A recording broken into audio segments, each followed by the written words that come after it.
Hello everyone, welcome to the second rendition of the KISS Podcast, where we discuss the current NSBA season as well as the playoffs ensuing. I'm joined with my co-host, Anurag. If you want to introduce yourself. Hello, I'm Anurag. I am, the commissioner of NSBA4. Very excited to be on the very notable KISS podcast. Yes, and so I didn't introduce myself either. I'm David, and I ran NSBA many years ago. But I think the original KISS was actually for SBL, not NSBA. So yeah, that's right. This is kind of new. So the first thing we're going to talk about is a retrospective analysis of the season. And this is primarily done through just kind of our lenses of watching the games and kind of being around the block, with a little bit of added flair from some kind of stats that we see both on ISOBowl, which is a tool made by Naveen to help us view stats for the season, as well as some things analyzed by Claude. Let's first talk about the Combine. What did you think of the Combine this year versus previous years, and do you think there's any actual signal that you can derive from the Combine for a draft? Yeah, so I think the Combine this year was okay. I think there was definitely like a lot of inter-category variance that's like captured in the statistics. I can like pull them up, but you definitely saw like some categories were a lot more difficult than others, and it kind of like if you weren't just filtering for that and you were going off total scores, it would be a little bit obfuscated. So something to keep in mind. I also just think like even in a category, there's like not that much signal. We'll get to the draft later, but like the draft does actually pretty closely follow the Combine results, with like the exception of like notable names. But I think this is like probably not like ideal, and I think there's probably can't do that much better simply because it's only 16, like not even 16, just 16 toss-ups. Yeah. So yeah, compared to previous, I think again it's just limited signal. There's not really much more you can say from that. Yeah, I think largely people are still going off of kind of what people know about each and other players, and I think the community is tight-knit enough where when you draft your first player, they're able to kind of have a rough idea of how good everyone else is. And I think having the Combine is pretty good for figuring out what holes you need to fill on your team in the later rounds. Talking kind of transitioning a little bit more into the draft strategy here, I do think that there is some value to be found in some of these later round picks. Obviously, the big hitters come off of like the first few picks, like this year it would be Harry, Rohan, and Keon, for example.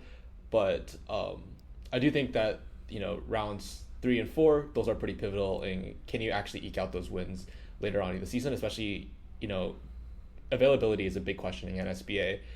When your star player misses 2 or 3 games in a season, it really hurts your chances for playoffs. I think as well. I think the Combine also like under how do you like put it, like negs are important, and I think like there's been like discussion about this, like how optimal play in the Combine is like to be really aggressive, since like even if you're random guessing on like a multiple choice, for example, the expected value is still positive because it's like only -1 for getting it wrong, but up to +4 for getting it right. So I think this, for like future Combines, this might need to be tuned somewhat. If you like look at like the top players, it like kind of roughly correlates, but like you can see a lot of players that are like really high here, but that didn't end up doing that well in the actual tournament because of negs. So like Edwin slots it at 5, but did pretty not great. Or like, I mean, obviously he did good, like he had like really good buzzes, but like his team ended up not doing well. I mean, negs were a problem for Jonathan all season, as we'll talk about. Also players like Ishan.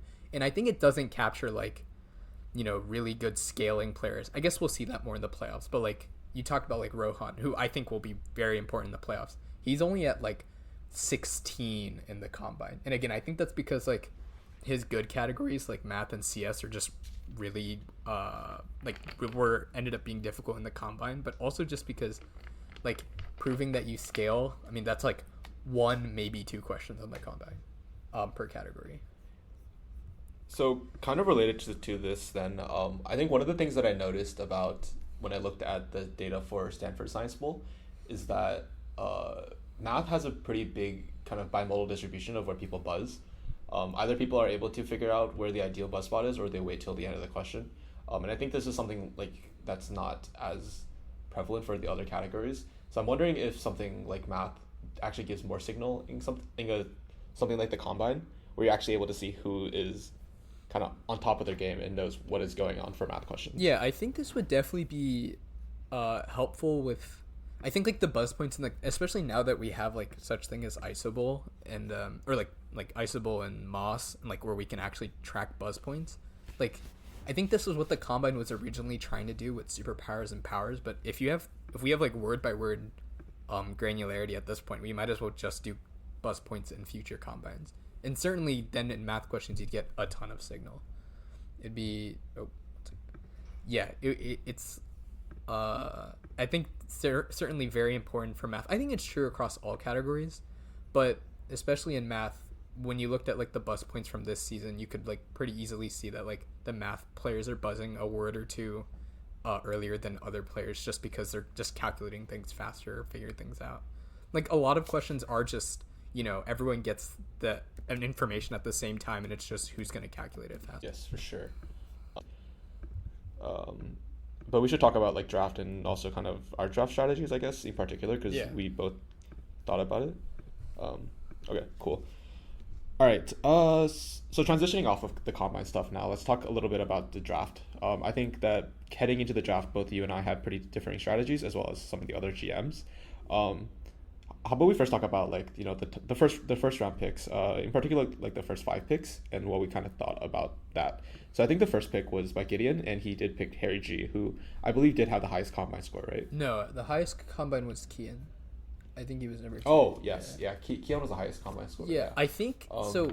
When talking to Gid about this, first of all, this was very unexpected. I think Gid's thesis was like math, physics are like pretty undervalued. Like he was looking at the field and he was like saying like, there's a lot of biology players, a lot of ESS players and stuff, but like especially because he's at number 1 and like his next pick is gonna be at 28, like the chances of getting like a serviceable math physics player that late were a lot lower. So I actually understand picking someone like Harry instead of Kian. Like people will say like, oh well, that's like really silly, Kian had the most points per game, but like it's not a completely crazy move. And also Harry did in fact play very well. I might have gone Rohan instead, just because I maybe trust Rohan a little bit more in the playoffs. Although, like, as we saw from the actual season, Rohan didn't actually play that many games. So it's not a terrible pick. I think, as we'll probably talk about in a little bit, like, just being in the first pick is really rough, because getting, like, that much coverage with, like, the first 28th, 29th picks is, like, really difficult. So I think the general strategy of math, physics first is probably correct. Yeah, so I mean, kind of anecdotally here, at NSBA2, when I drafted my team, I focused a lot more on getting a bunch of people who were decently good, but no actual star players, I would say. And, like my team wasn't bad. Like they were pretty good players, but I wouldn't say anyone was like, top 5 science bowlers at the time. And I think that there were a lot of pitfalls there where not having someone who can just constantly put up crazy numbers really limits your ability to win games. And at the end of the day, I do think that Science Bowl is just who can get the most toss-ups. Like, obviously, bonuses are really important, but I think getting the toss-ups is just, like, you can't answer a bonus if you don't get a toss-up. And this is kind of, like, I think people know this, but my draft strategy was a lot of me working with Claude to try to figure out what exactly I should do. And that's kind of what it told me as well. It was like, you need to just focus on getting a star player and then having the complementary pieces around it. Like I definitely think trading down like a first round pick for multiple seconds and thirds is like not the play. Yeah, I think. Well, I ended up doing exactly that. I like, I don't know. I guess like my like draft strategy does like a lot revolve around like Sanjay, who I guess would potentially be my star power, but I wasn't even expecting him to be like as good as he was in NSBA2. Like, I was just expecting him to be like my math physics option that like could take some toss-ups away from like a Rohan or a Harry, and then like if they don't have a math physics team, we'll just clean them out. I think he probably like underperformed, but like again, like the expectation is like for him to get like as good as he was in high school, which is like obviously pretty unreasonable, so it's definitely a gamble. Also like players like, I would say that Sean performed really well though. Yeah, like despite no that. I think Sean was expected to play. I mean, he's been like, I think probably more for clarity, both of these people are like pretty old, like well into their 20s, but like Sean is like probably more involved in Science Bowl than Sanjay is these days. So like I expected Sean to do pretty well. Also, Sean is like one of those. I think like he still has like the next token prediction ability on like bio toss-ups that like active like really good biology players do. So I expected him to do well. But honestly, past those two players, it was mainly just trying to find like, because at that point most of the known quantities are gone. So trying to find like semi-known like good players with like significant upside. So I guess Sanjay and Travis and Rian, who was like my like 5th round pick, he ended up being really good for me as well.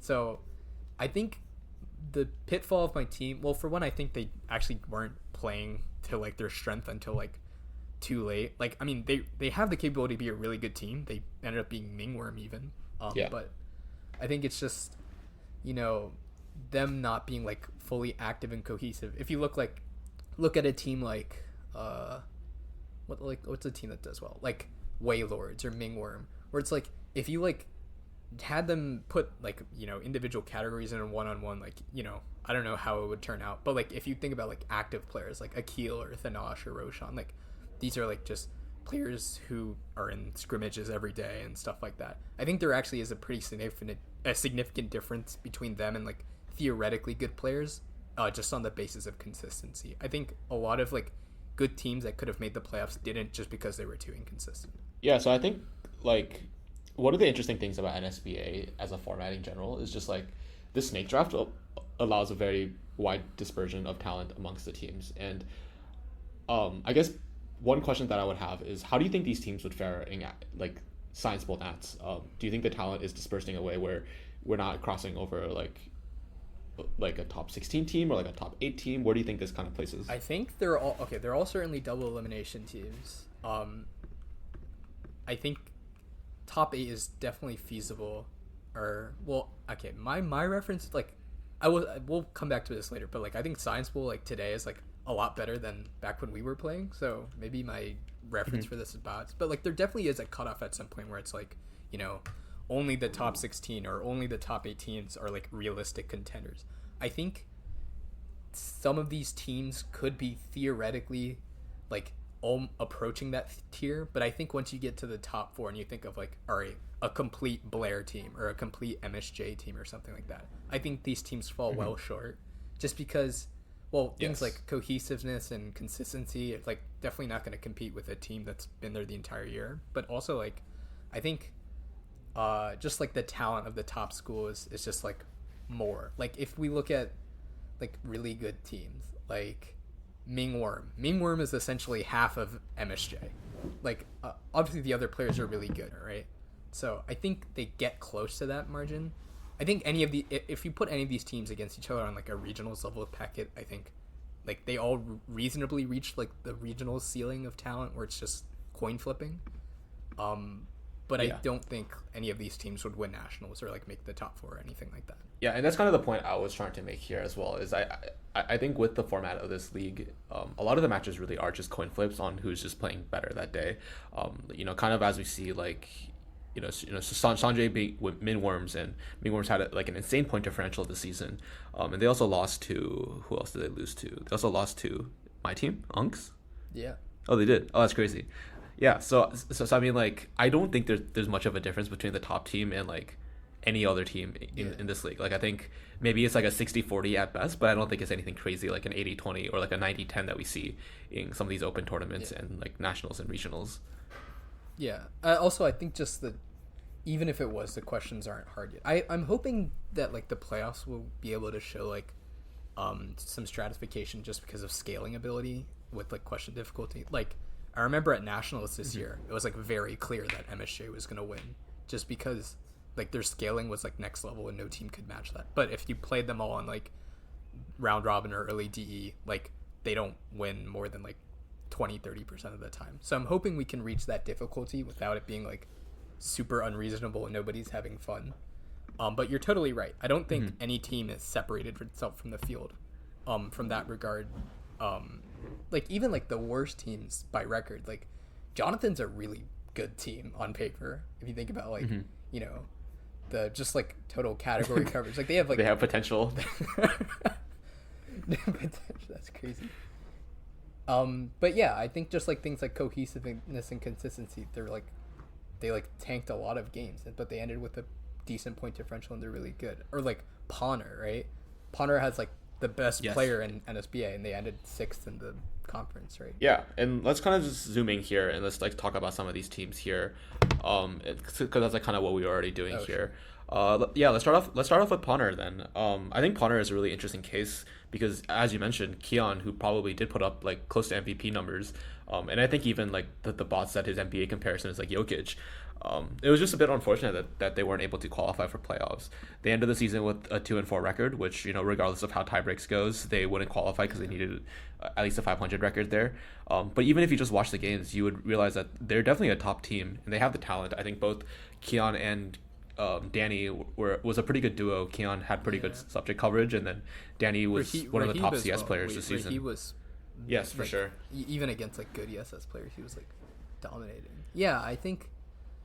I don't know, if you had to point to a flaw, maybe the math isn't as good, but like Keon is also really good at math anyways. But like, I think there's like enough like both coverage and like speed and like toss-up getting that this team was like pretty heavily favored early season to like do well, and I think there's like no surprise, but it's just like the variance of it all. Like this is probably a team that's suffered. Like even you just mentioned with like the 2-4 they didn't make it, they were like basically one toss-up off from making it into the playoffs. And if they were in the playoffs, I'm sure they would be like, even against like Waylords, they'd be favored to, I mean, I guess they would have rematched. That would have been, or no, they would not have rematched, but they would have been favored to do pretty well anyways. Is Pawner is Connor Chang's team, right? Yeah, well, there's 2 Connors. Pawner is Connor Chang, yeah, that's right. Okay, yeah, so looking at the markets, like people did have Connor Chang or PSG at like a 48% chance to win the West, which is kind of crazy.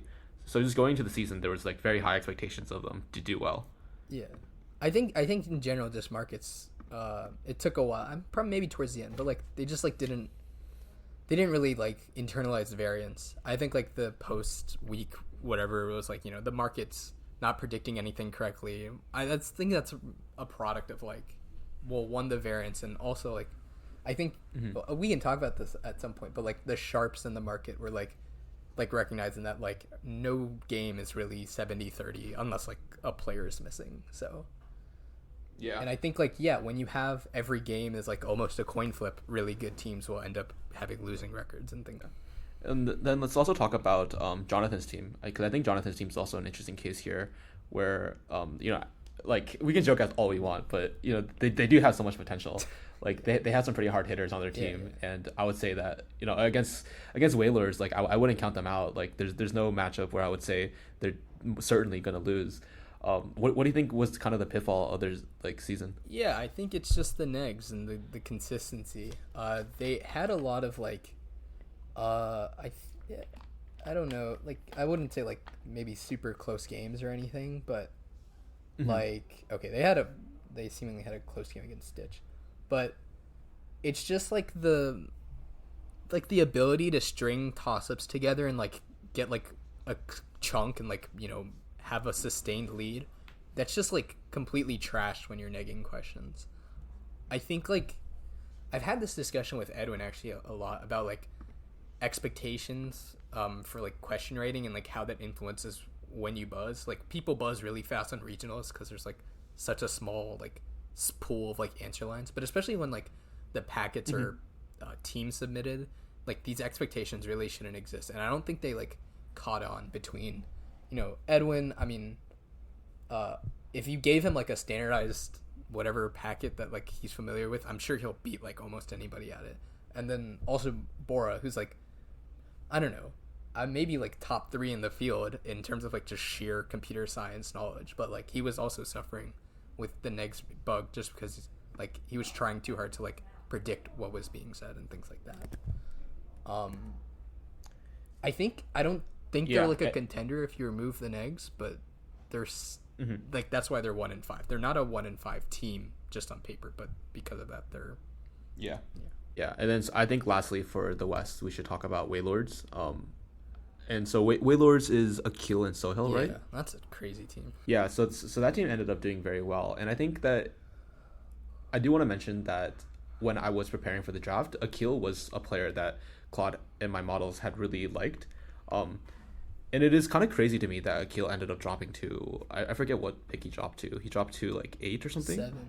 Yeah. Do you think that, yeah, 7. Do you think that was, an under pick, or do you think that's just kind of how the draft played out? So Akil is like a pretty interesting player to me in that I think like did I have the chance to pick him, by the way? No, he went right before me. I'm not sure if I would have, just because like he gives me like, it didn't actually end up playing out that way. Like, he gives me like the same worries I would with like drafting a player like Edwin, where I feel like a lot of his like volume and like strength is like from buzzing questions really fast, but I don't know how much of it is like actually scaling. But this tournament, he did show like a remarkable ability to like pace himself well, like have high volume buzzing without like a lot of negs.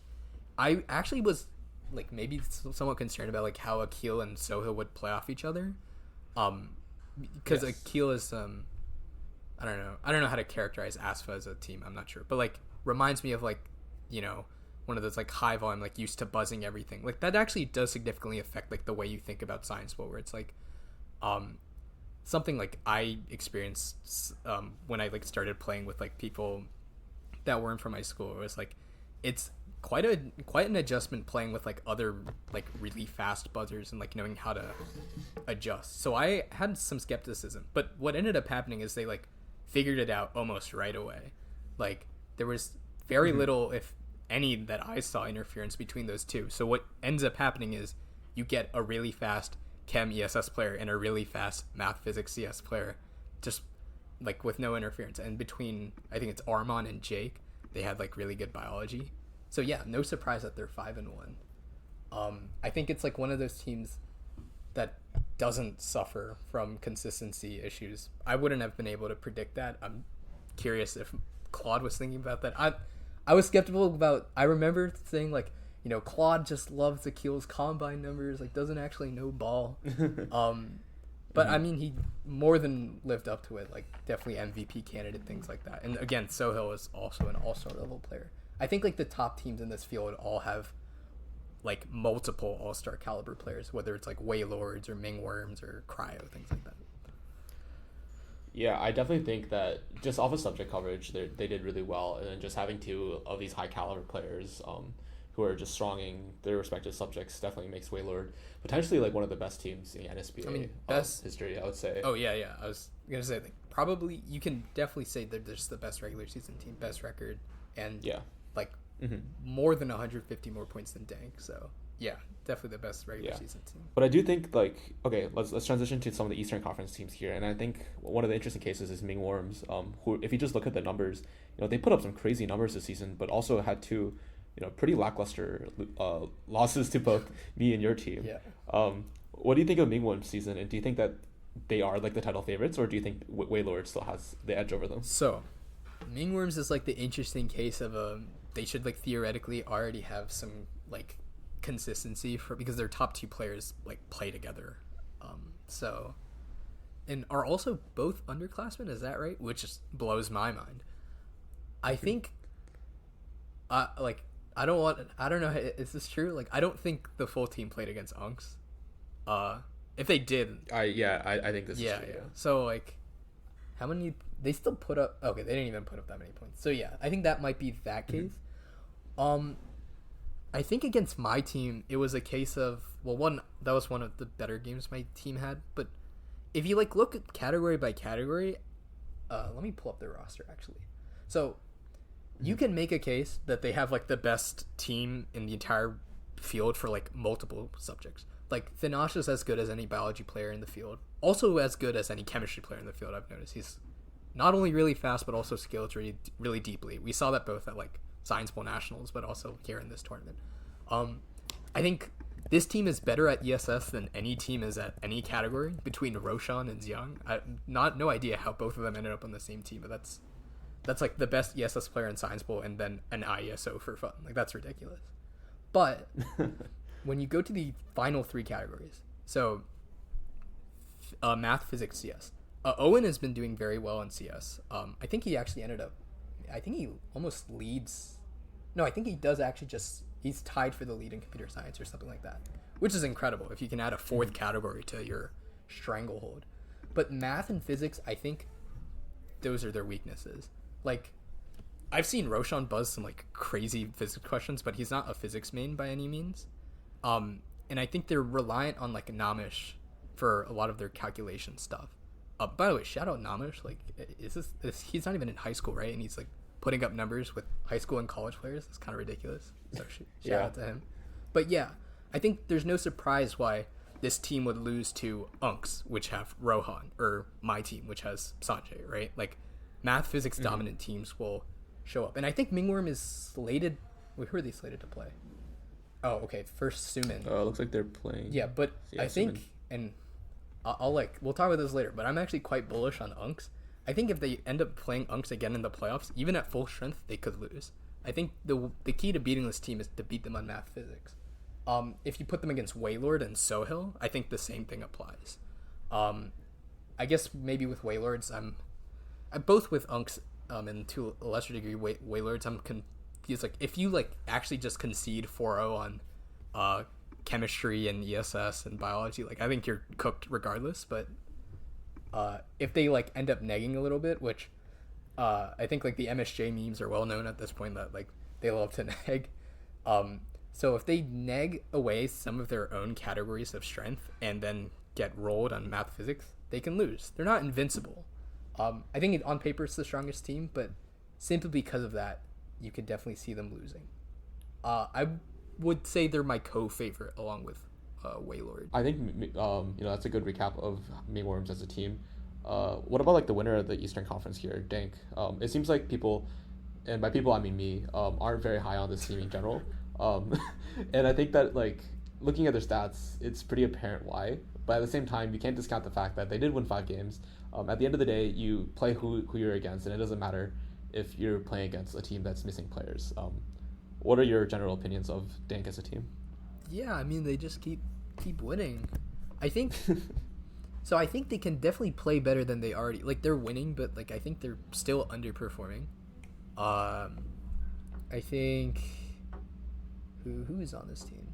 Okay, Lishan and Selena's on the team. Yeah, they had some pretty good players. Yeah. No, this is a strong roster. I think Selena has definitely underperformed the entire season. Like, if you like look at the combine, like this is like a top 3 biology player, and like eye test also makes sense. So they can certainly like be better in the playoffs than they were in the regular season. When we talk about it, it's going to be all about scaling, and I'm like Lishan's a chem camper, Selena just mentored biochem. Not too sure about like the rest of the players. Like, I know Varian just had a really funny ESS game against. I'm not sure who they played. Like, I think someone was good on ESS on the other team, but like, he's a fast buzzer for sure. And yeah, I just think it's tough to see like I think there are like maybe some holes in category coverage. Like, there's not really like a bona fide like math phys player. ESS. I mean, okay, Varn's pretty good at ESS actually, and then computer science as well. It's like maybe a little concerning. Like, when I watch their games, I like end up seeing like Lishan is doing all of the math and stuff. So I mean, he looked pretty good, but if you put him against like a Rohan or a Harry or something, like maybe a little bit more skeptical. So I think who do they play round 1? They play Unks. Unks, yeah. So we'll see like this thesis resolve right away. Actually, like, can this team perform well? Although I guess Unks has Nihar. Oh, and Jianyu. Oh my gosh, I want to shout out Jianyu. Jianyu is like my favorite NSBA player. But yeah, like, this is a team that's like pretty well rounded in general, but they have that like standout like superstar ability in like some categories. I think Dank hasn't really seen like a superstar level performance like consistently at all. They have like people who can put up those performances. Like, I wouldn't be surprised if Selena went 4-for-4 on bio, or Lishan went 4-for-4 on chem. Like, this is very real. It just hasn't happened. So I think that's why it shows like that in statistics, because like when Mingworms win games, it's because like the Nosh and Roshan combined for like 50 points or something, because they were just dominating their categories. But Dank, it's like they're just stringing together like enough like bits and pieces here and there to like win games by like a little bit at the end. And like when these two teams played, like Mingworm had a really good game and Dank didn't really have like anything in the tank to respond to that. So then they got crushed, right? So it's gonna be if they want to win the sorry, go on. Yeah. Oh yeah, I was just gonna say like kind of going off of that like this contrast between Dank and Mingworms. This is kind of unrelated to the teams in general, but this is something I've been thinking about for the last few days.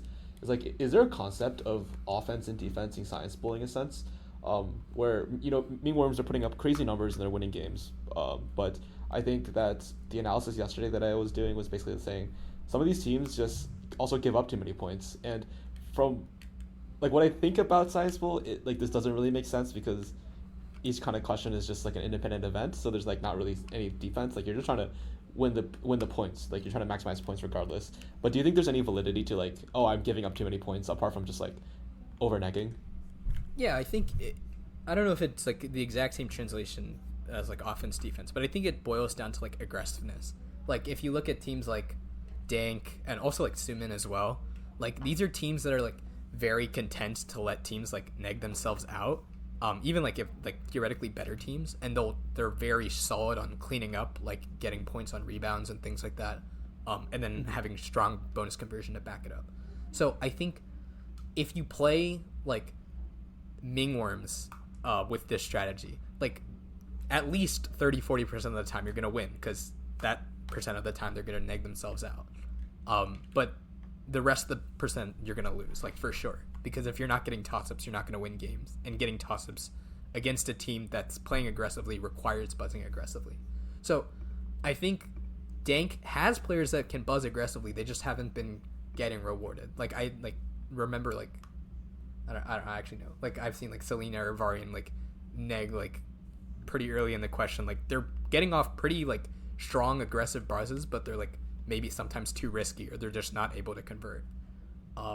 Versus like Thanash and Roshan, who, I don't know, probably have spent their entire career making incredibly risky buzzes, and at this point they've gotten really good at it.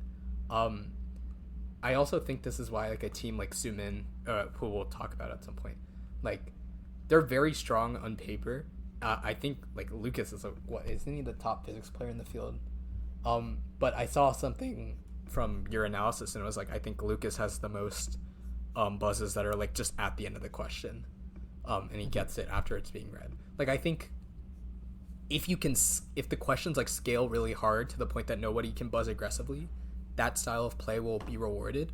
But if a team can still be aggressive and get questions, they're gonna beat these like more conservative teams like 60-70% more of the time, things like that. Yeah, that makes sense to me. And let's quickly talk about Gideon's team here, who did not end up making the playoffs, but kind of what I want to talk about is how do you think pick ordering matters here? I don't have the historical data, and this is something I want to pull later, but do you think having the first pick overall strongly impacts your chances of winning, or do you think it might be like a blessing, a cursing disguise? I think it's like not great, especially in fields like this, where it's like there's not like a clear-cut first player. Like if you picked Harry, Rohan, or Kian first, I don't think anyone would have like been like even picking Harry, like he get caught a little bit of flack, but I think it's not even that unreasonable. Even in years where like there is a clear-cut first pick, so like NSBA1 it would have been Jonathan, or NSBA2 Sanjay. Like those teams didn't win the NSBAs, or okay, well NSBA2 because they never finished, but I think like just especially because like the questions are difficult to the point, especially in the playoffs where it's like it's hard to scale every category. You do just need like coverage from multiple players, and when like your next pick after that pick is 28, like it's really hard to get like a co-star for you're putting a lot of pressure on that first player.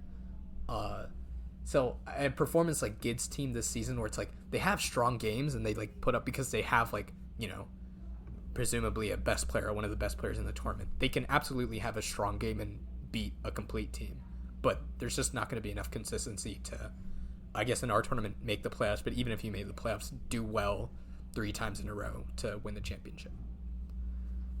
Yeah, and also kind of unique to NSBA4, I would say is, I guess maybe NSBA3. I wasn't too attentive on that tournament, but how do you think that like this more limited sample size regular season plays into it as well. Like NSBA1 had, I don't remember, like a 13 game round robin.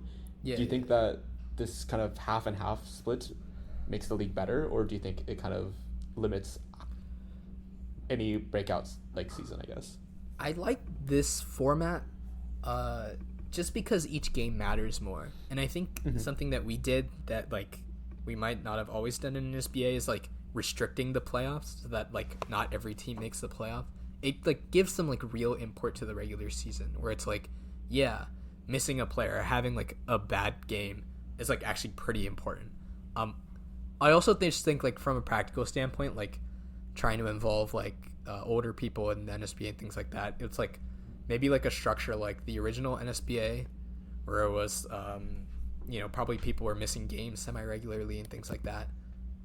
This sort of format where it's like a full week per match, so that hopefully, I mean, it obviously didn't end up happening 100% of the time, but like a full week to schedule so that it can be full team against full team and there's like reasonable stakes at every match. I do like that a lot more. Discussion of the regular season here. What do you think of the packet writing in general?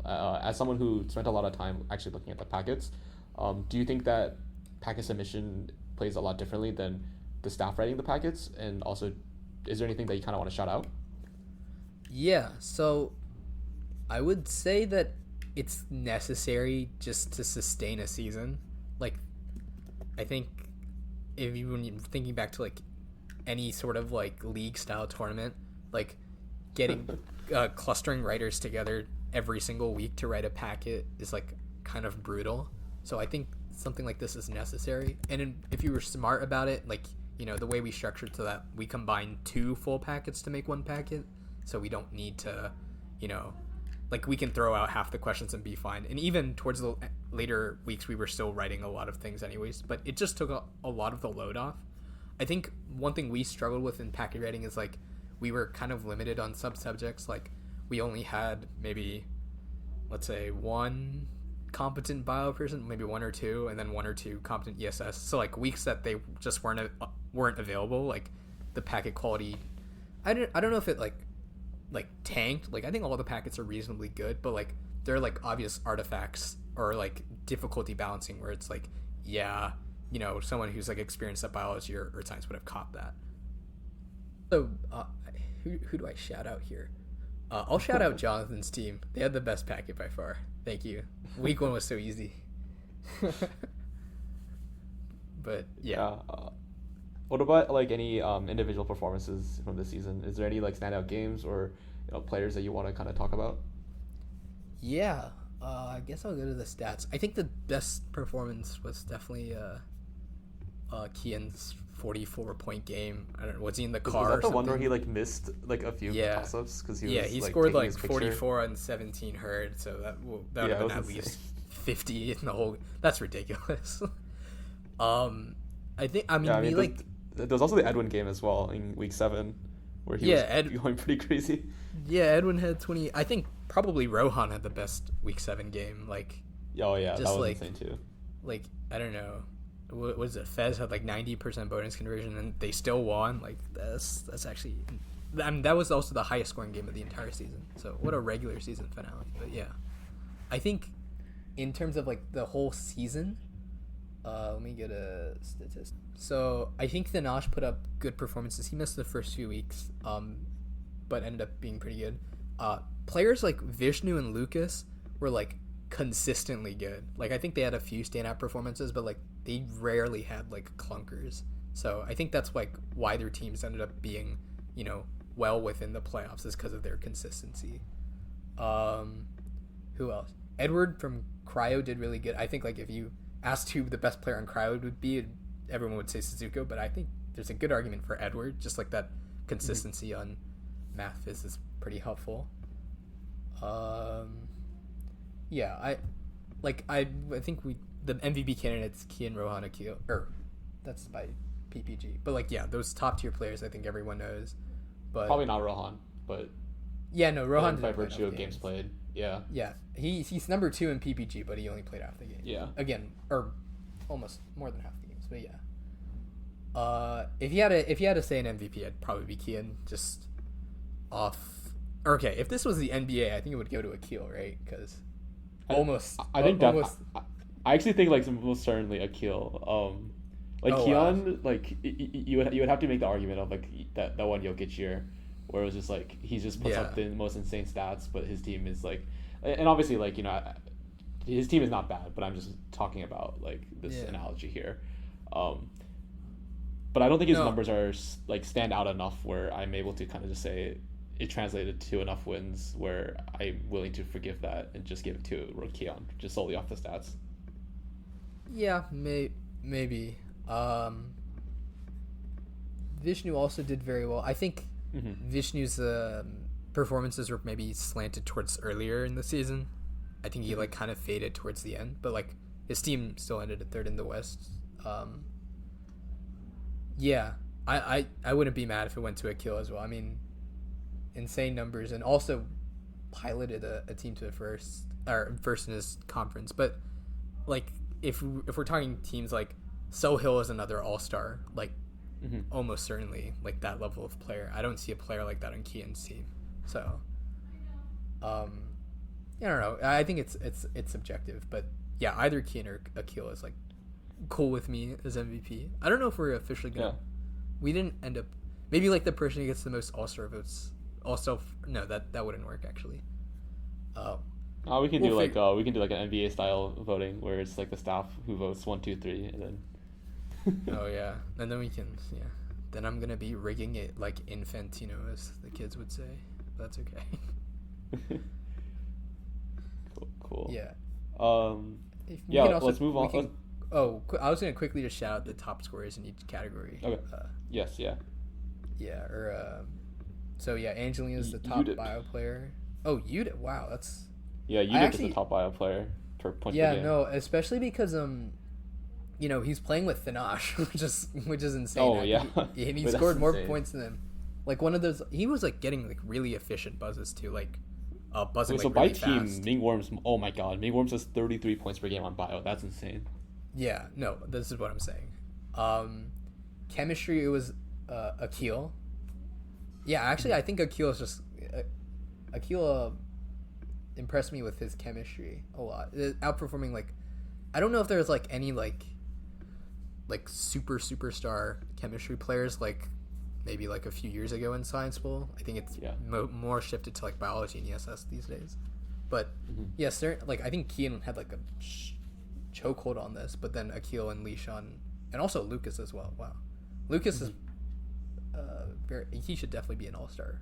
I'm sure people will figure that out. Computer science I think is like a wash just because of how the category is, but shout out Edward and Owen. Also Danny did pretty well, but I think Negs ended up getting him. Earth and it is Varian. That's interesting. Yeah, I think like if you had to ask me who the best ESS player in the field was, it's also like hard to say as well because I think ESS is like the category in question rating with the highest variance, but surprised it's not like if you had to guess. I guess Rahib would have been a favorite, and he's up there as well. And then math Sohail. I think Sohail's just cleanly the best math player in the field. And then Lucas again. Wow. Okay. Wait, what about Rohan? I think Rohan is like the best math CS player. Okay, there's overlap. Oh, let me rank it by PPG. Oh wow, Rohan logs him. Never mind. No, I think it could be either of them. Yes, yeah, for sure. If it's math, physics, CS, it could be either of them. Do we talk about physics? We haven't talked about physics yet. Yeah, physics. We have Harry as a top physics player as well. Harry and Lucas, but yeah, I think with especially since in physics a lot of the time it's just like calculation. You wait until it goes to the end. Like that's where like Lucas thrives. Pernille had the second most, but also a lot of nags. Yeah, pretty interesting. Yeah. Okay, we can talk about playoffs now if you want. Wait, sorry. Physics is actually interesting because it seems like it's just like a two-man race. Like Harry's averaging 8, and then Lucas is averaging 7.3, and then next is Dynamite, who is at 4.8. So it seemed like physics was one of the biggest commodities for like drafting. Yeah, I also think that physics was one of the more difficult difficult categories. Just because there was in like packet writing, people ended up like underestimating the difficulty of like their calculation questions, so a lot of them just ended up getting bricked. Actually, it's probably interesting which we could ask Claude, like which category has the most neg. Yeah, I could probably do that with the bot right now, actually. Which category?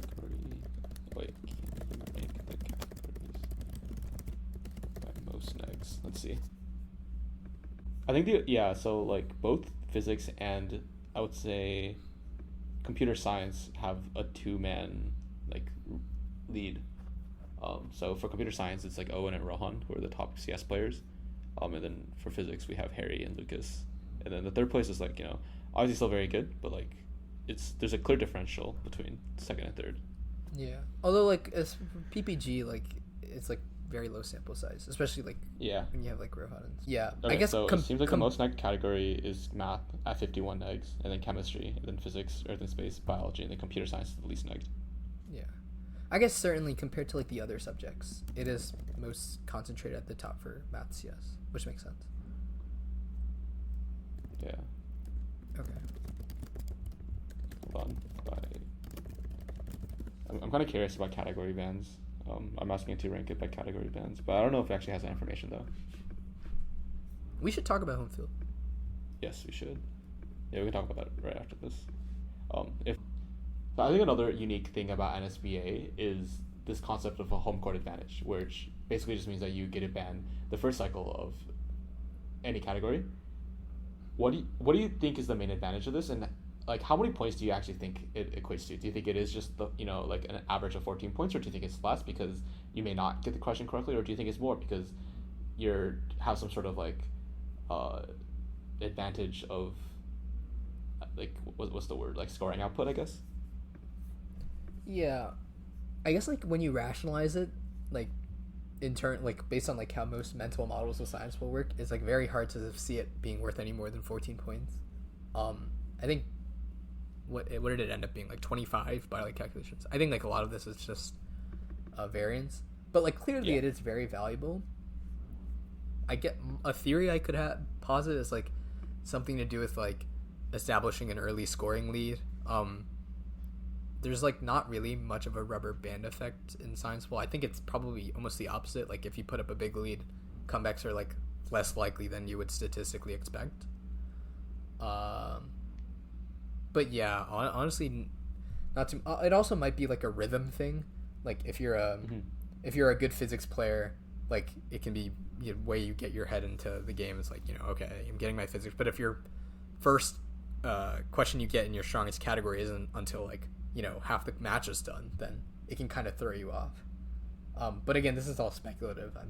We could make data to back this up, I'm sure. But I mean, what the data says currently is that like home field is very important, and I think it will be interesting to see how it plays into playoffs because seeding does determine who gets the home field, but also especially in later weeks, there's been this trend of like not banning anything.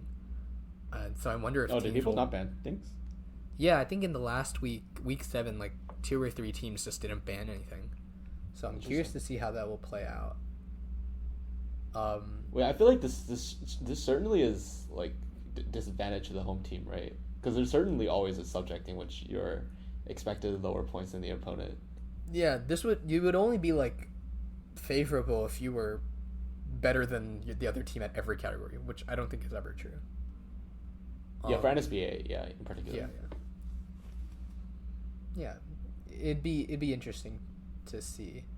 I also think like this is why like theoretically or like statistically like disfavored teams like Dank or no, really just Dank might actually end up doing very well because that first seed is like means permanent home field advantage until the finals. Yeah, and then the other thing we talked about in the server yesterday was how do you think things would change if instead the home court thing was the last cycle of a toss-up? Oh, I think it would be well, okay, it should not have any effect. Mm-hmm. I think it would be more. It would certainly be felt more impactfully. I think any psychological effect would also be magnified. Like if there's like a reason why is more impactful than you thought because of things like rhythm or whatever. Like if that's coming at the very end of the game, that's going to be like a very big difference. But I also think it's probably good that we don't do it like that, because that would be kind of fried. Cool. Let's move on to kind of our playoffs pictures here then. The full playoffs picture is already available. So we have in the Eastern Conference, we have Dank versus Unks, and then we have Minkworms versus Pharaoh Simon. What do you think about Dank versus Unks? Yeah, I think this is the ultimate fraud test for Dank. Like, can you beat a like top end talent at like math, physics, CS with your current team composition? So they'll have a ban. They'll ban, I'm guessing, probably math, but like that's still like 8 to 11, or what is that? 8 to 11 other toss-ups to contend with Rohan, who I think like maybe like he falls by the wayside because he missed like half the games, but like is a top 3 player in this field. Like he will be very strong in the playoffs. And his scaling ability shouldn't be slept on either. So since this isn't leaking anything, do you want to kind of talk about the difficulty scaling of playoffs and kind of what that's going to be intended to be? Like, are we expecting quarterfinals to be similar to round robin, or do you think that depth was actually going to start mattering every round of the playoffs?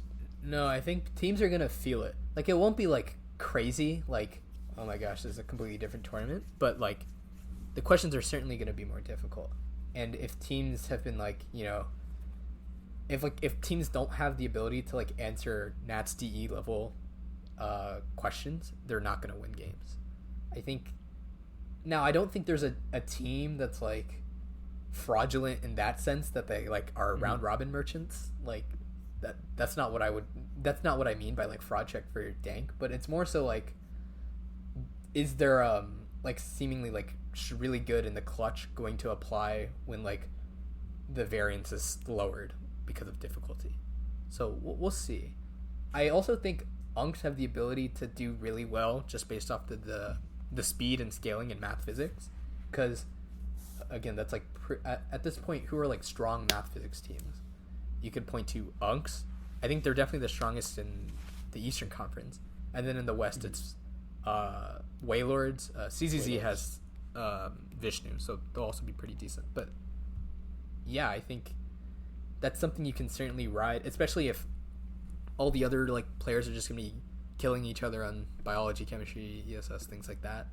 I think it's, as you were just talking about with like individual rankings, like it's much harder to be like the dominant biology player in a game because there's so many good biology players in every single team.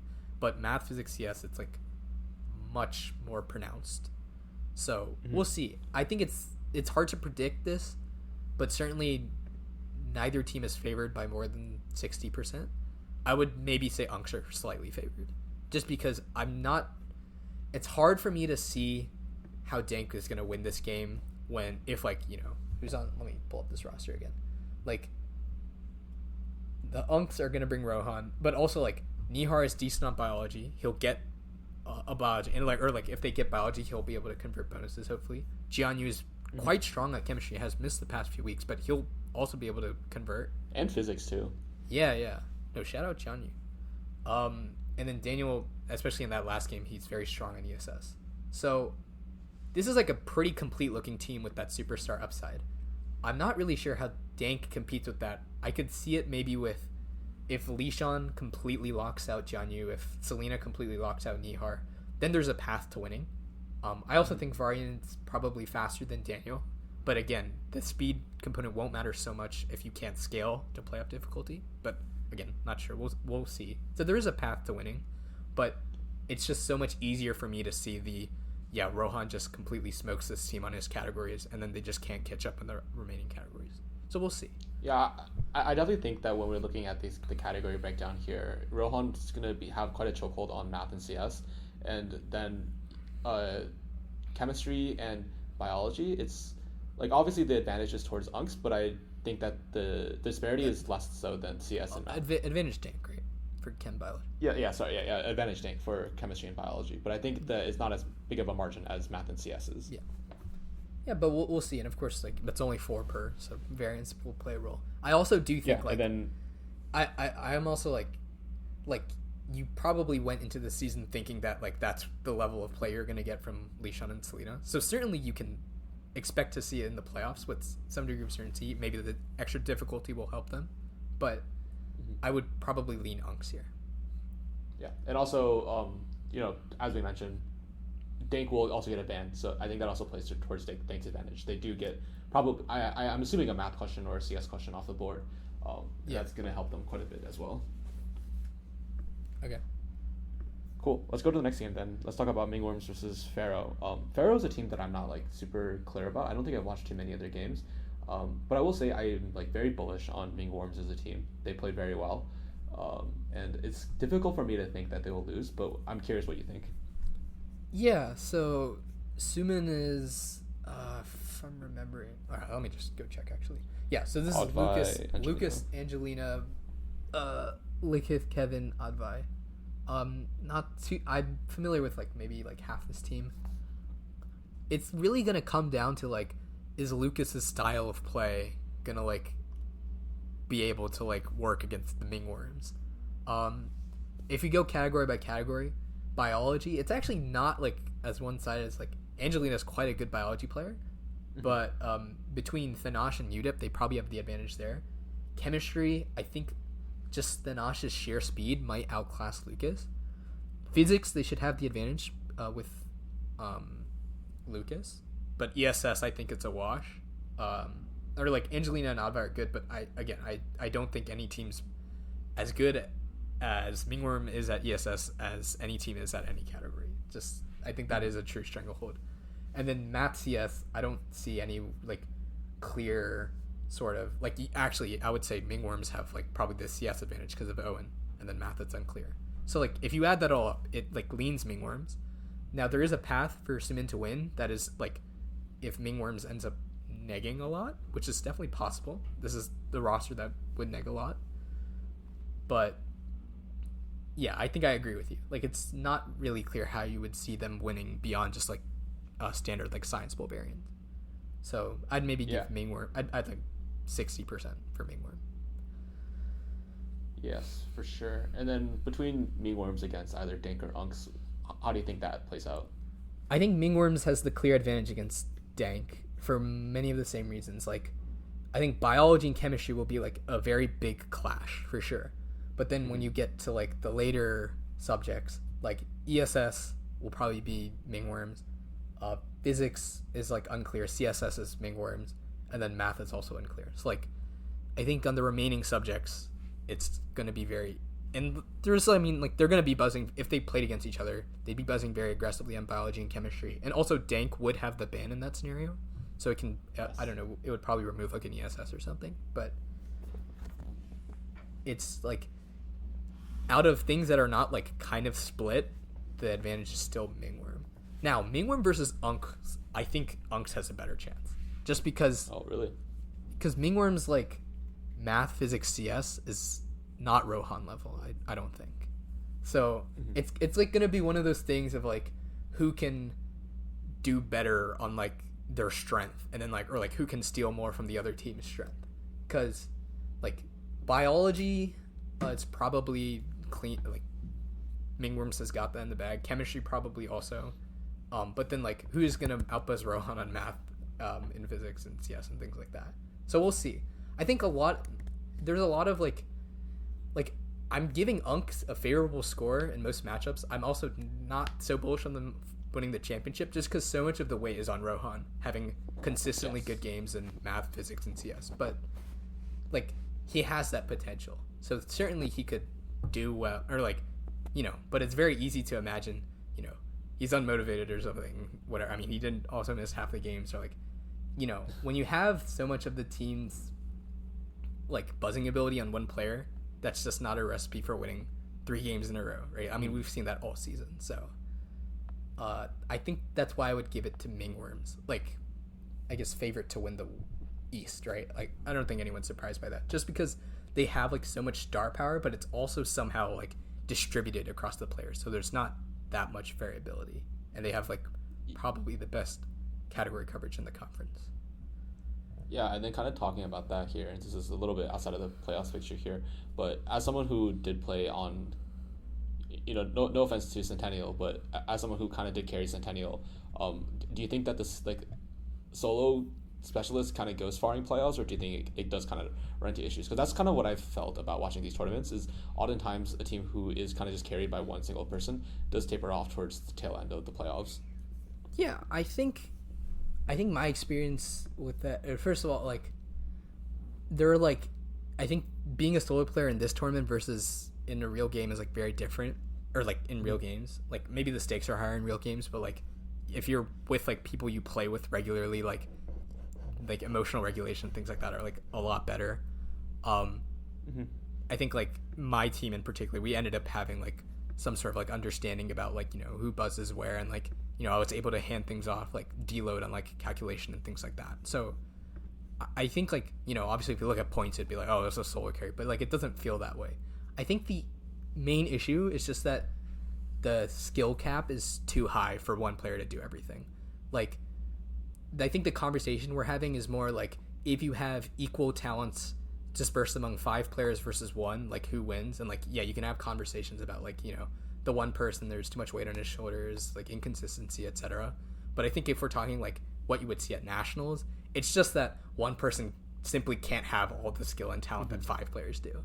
Like, I don't think any player in the history of Science Bowl is beating MSJ from this year or Blair from last year. There's just too much talent between, like last year, what was it, like Uniki and Evan Catherine? Like, no player has all of that. Or this year, hold on, I have this ball. Okay, Thanash, Rosha, and Advai Anish, is that right?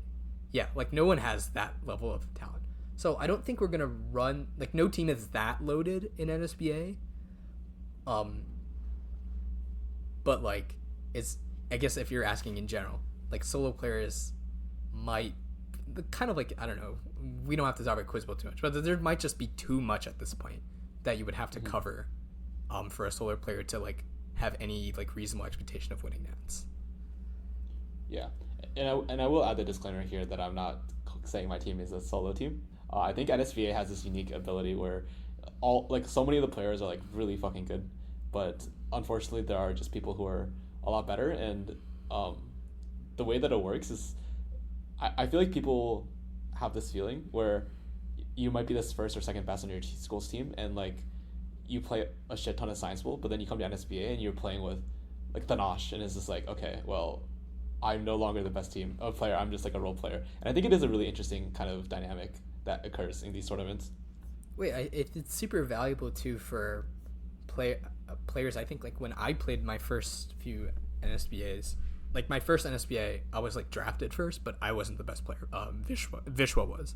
So it was like pretty interesting to like, learn how to temper my buzzing style.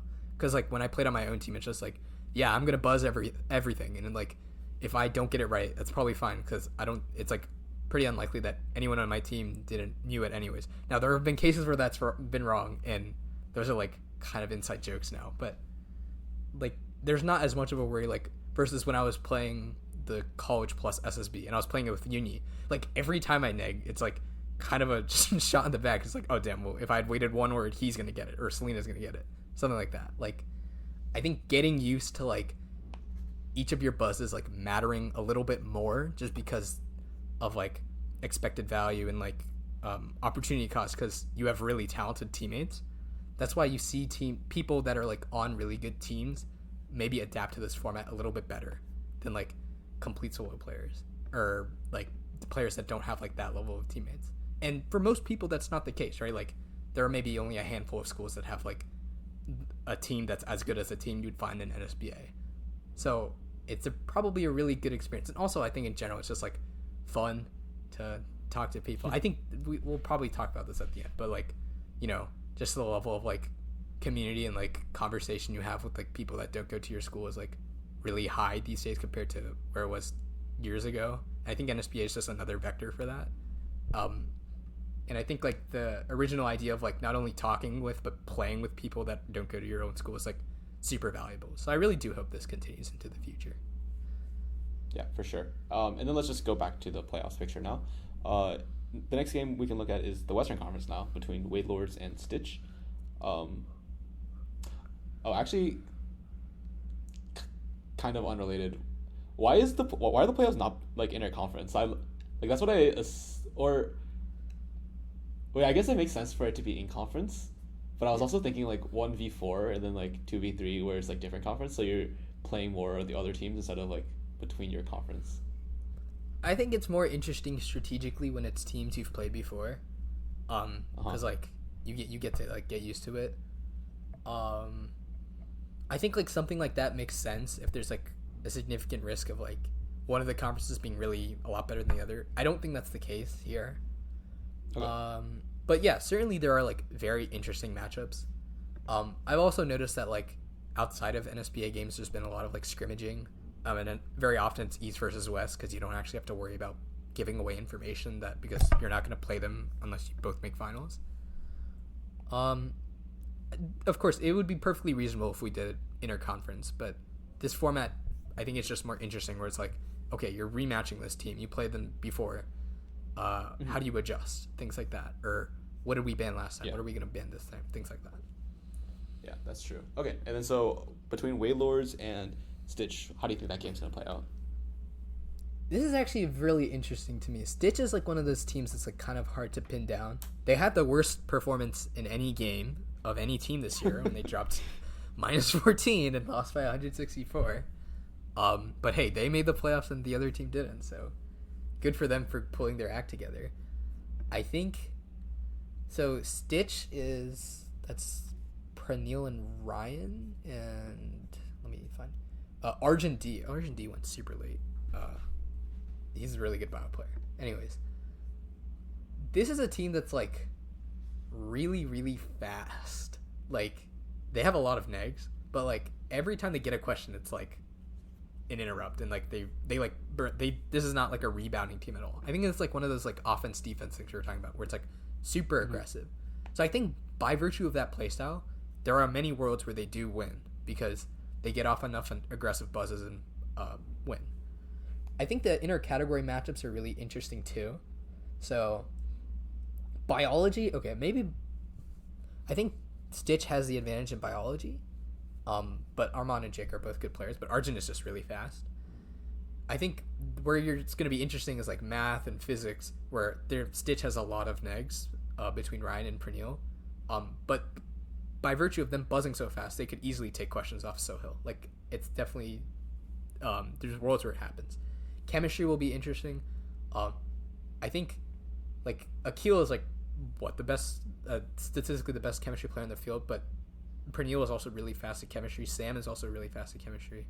I know Alex is a good player. I like can't exactly remember what categories he does, but again, he has that like ability to buzz fast.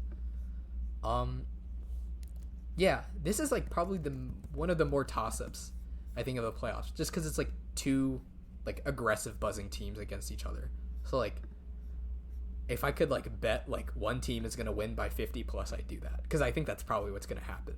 Like one team is gonna neg itself out and the other team will clean up. It's just a matter of like which team is more aggressive and like how much they get rewarded or punished for that. But we'll see. I guess nominally subwitch coverage would be Waylords though, but we'll see. Yeah, so what probability do you think each team has in this case? Because I think this is probably one of the closer games we've talked about so far. Yeah, I'd say like Waylords at 55 maybe. Like, but I think it could go either way. But I did think it's kind of crazy because, early in the podcast we were talking about how Waylords is such a well-constructed team. Do you think this is, Stitch being a good counterpart against them, or does it speak to Stitch's ability or Waylords' kind of faults? I think it speaks to like Stitch's like aggressiveness, and like you can see that in the season. Like sometimes they get super punished for being so aggressive, and like it reflects on the score sheet. But they've also pulled off like pretty impressive wins. Like they had a close win against Cryo, and then against Hellcats to make it in, they had a very dominant performance. Like this is a team that's certainly capable of putting up points. I am, I guess, maybe slightly concerned about the scaling for Stitch, which is why I think I give Waylords the edge. But I think just off of pure aggressiveness, they're fast enough to compete with Wailords and again win in many worlds. Yeah, for sure. Then the last game here is the Cryo versus CZZ, which is also two teams we haven't really talked too much about. What do you think of these teams as a whole, and then how do you think they're going to compare against each other? I think these are two very similar teams where it's like they have both of them have like good players.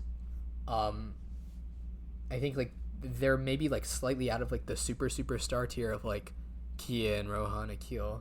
In terms of this performance, obviously like everyone knows Vishnu and Suzuka are amazing players, but I think like what I've noticed from them is like these are both sort of teams that are like kind of waiting towards the ends of the questions, like more conservative play styles.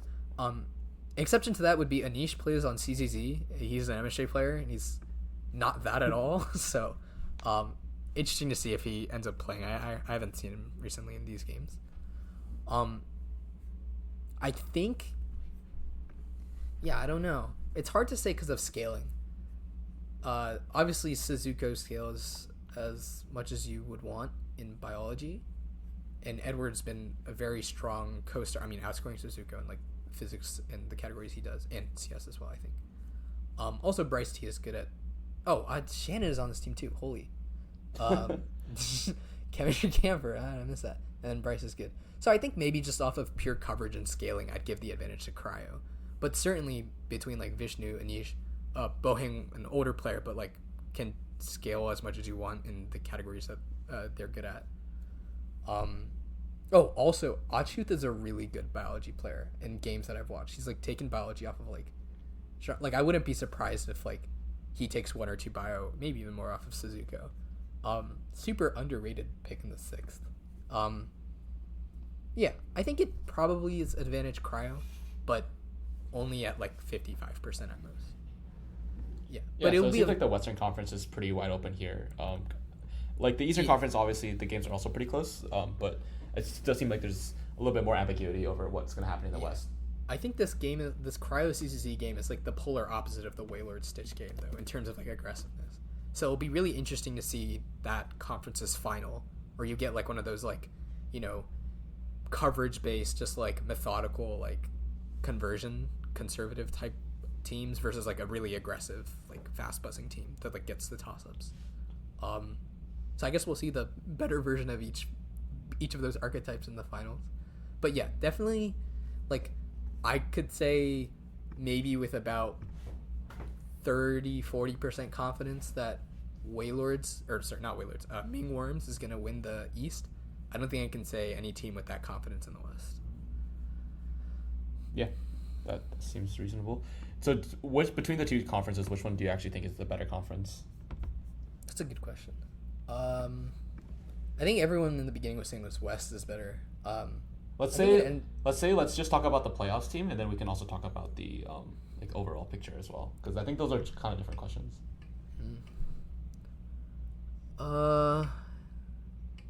If you just go like line by line, like I would say Wailords is better than Dank, but Ming Worms is better than Cryo. Sumin and CZZ are similar teams, but maybe I'd give it a CZZ, and then Unk and Stitch are similar. I think maybe the West playoff teams are slightly better, but I think the best team is still Ming Worms, if that makes sense. I agree with that assessment. I think maybe if we went like 1 to 7, I think it is the West, because like if you look at the eliminated teams for the West, they're still all very good. And in the East, they're like these are still good teams, but like I think if you added together their total skill, it's still probably lower than the West. But I think the conference alignment, anyways, is like reasonably close to exactly even. Like maybe you would make only one swap and they'd be equal. So. I will say, I'm looking at the markets right now for who's going to win it all. Ming Worm is 32% chance to win it all, and then Wailords is 21%, and then Stitch is 16%. Does this kind of align with their mental model? I do think that my team, Unks, is a little bit undervalued here at 3%. I think that's super undervalued. I don't think any team is lower than like 5%.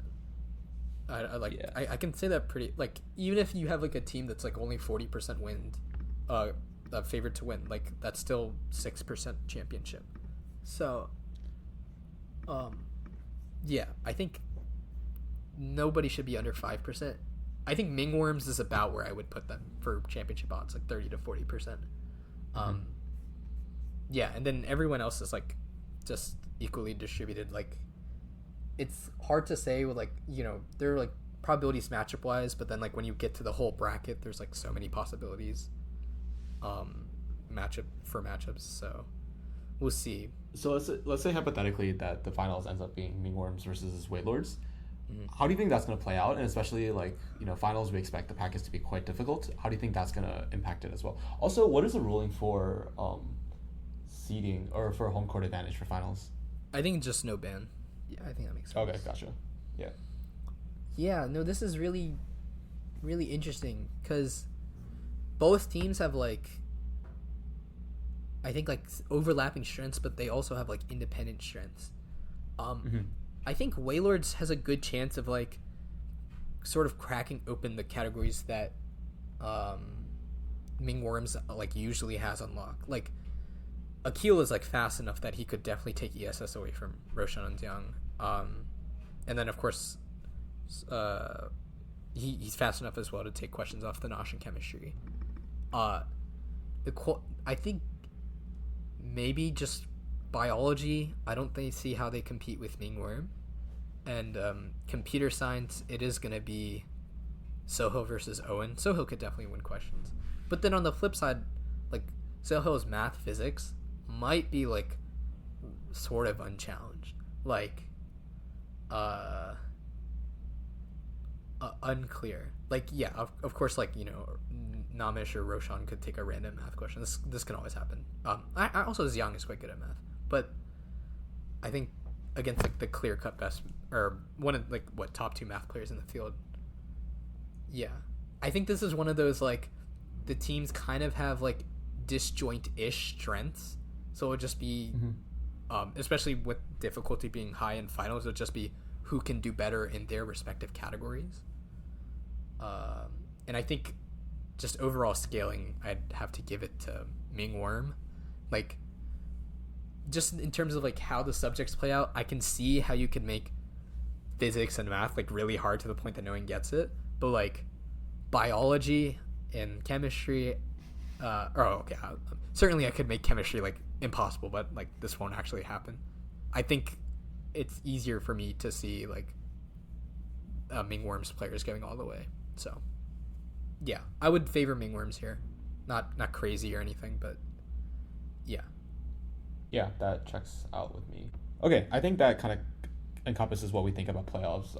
I think that obviously, you know, both the East and the West have very strong teams, and the first seeds are also probably the favorites. But we'll see what actually ends up happening, because at the end of the day, it is Science Bowl, and Science Bowl is a high game of variance, which I think is an interesting segment into the next thing we can talk about, is kind of what does NSBA tell us about Science Bowl. And I think with Moss and ISO Bowl now, we have a lot more discrete stats that kind of give us the data that we need to actually make claims about Science Bowl.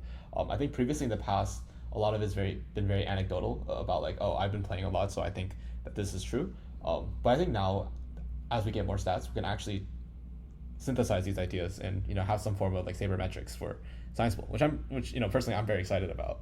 Yeah.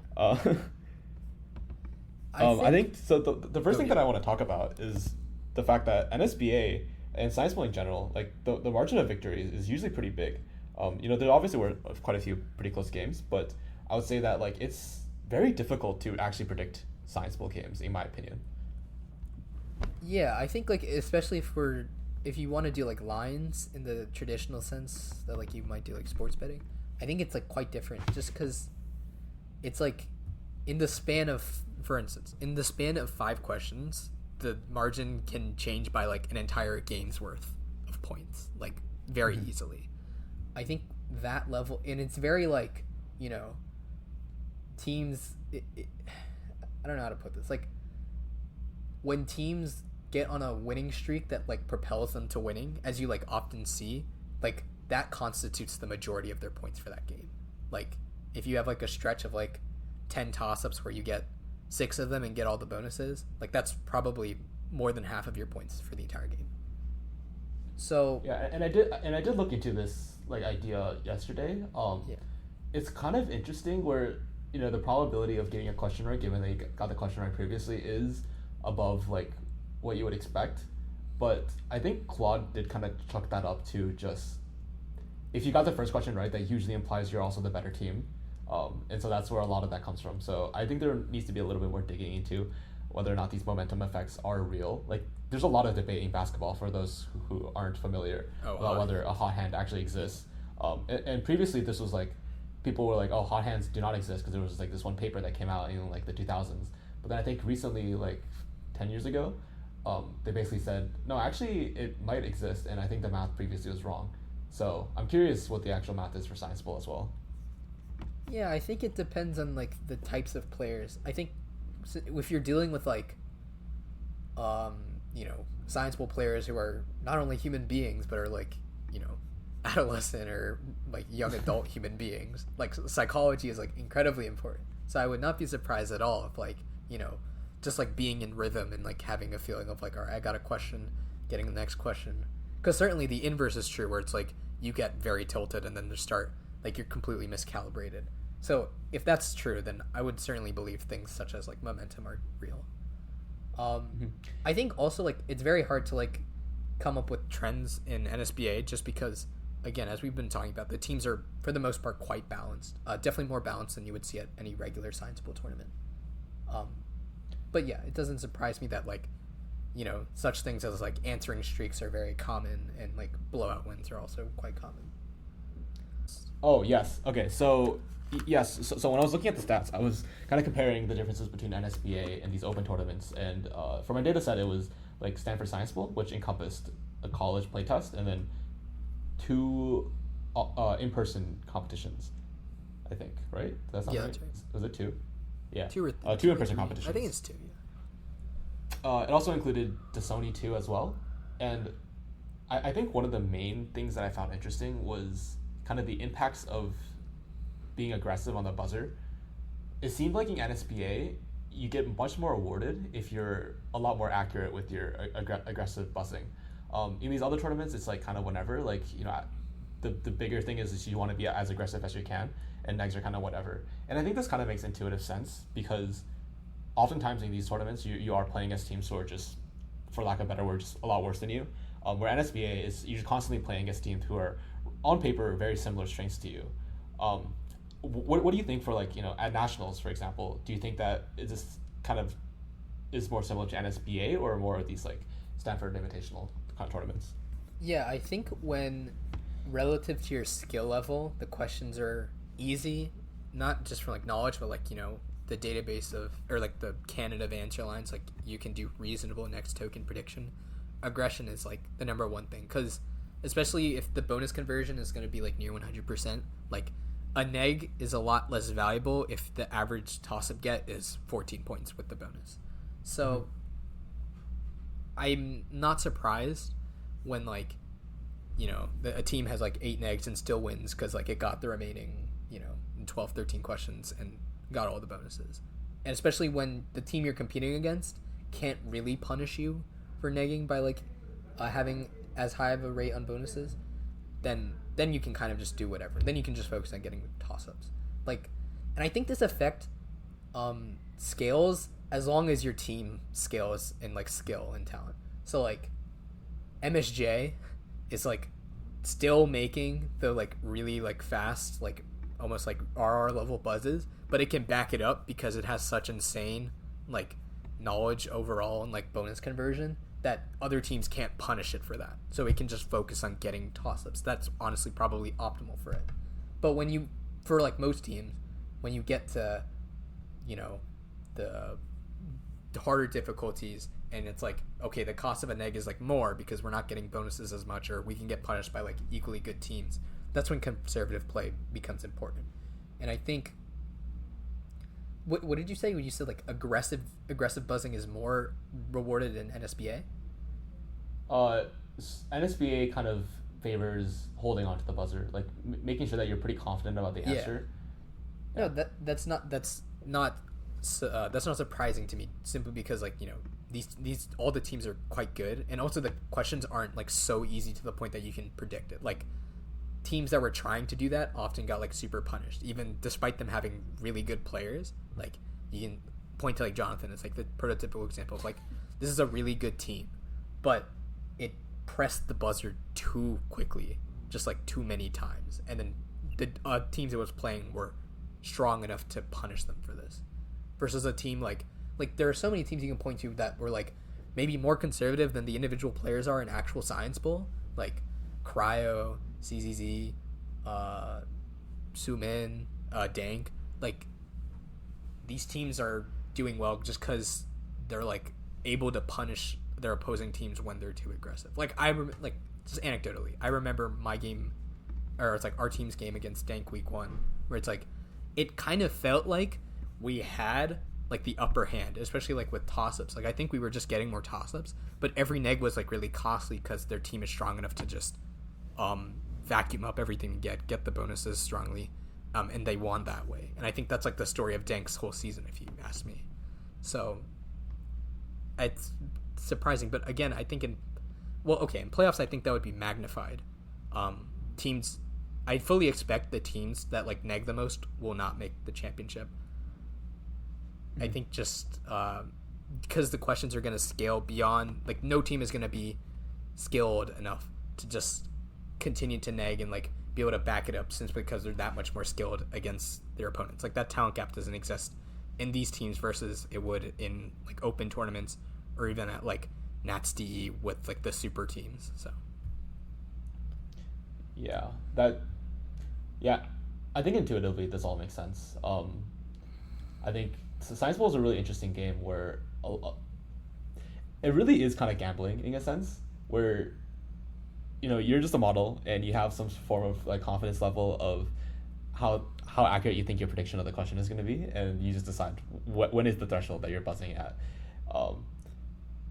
And I think it's a really interesting problem in that regards, where like you need to be able to figure out what exactly the question is asking for, or even the form. And in some cases, like it's not clear.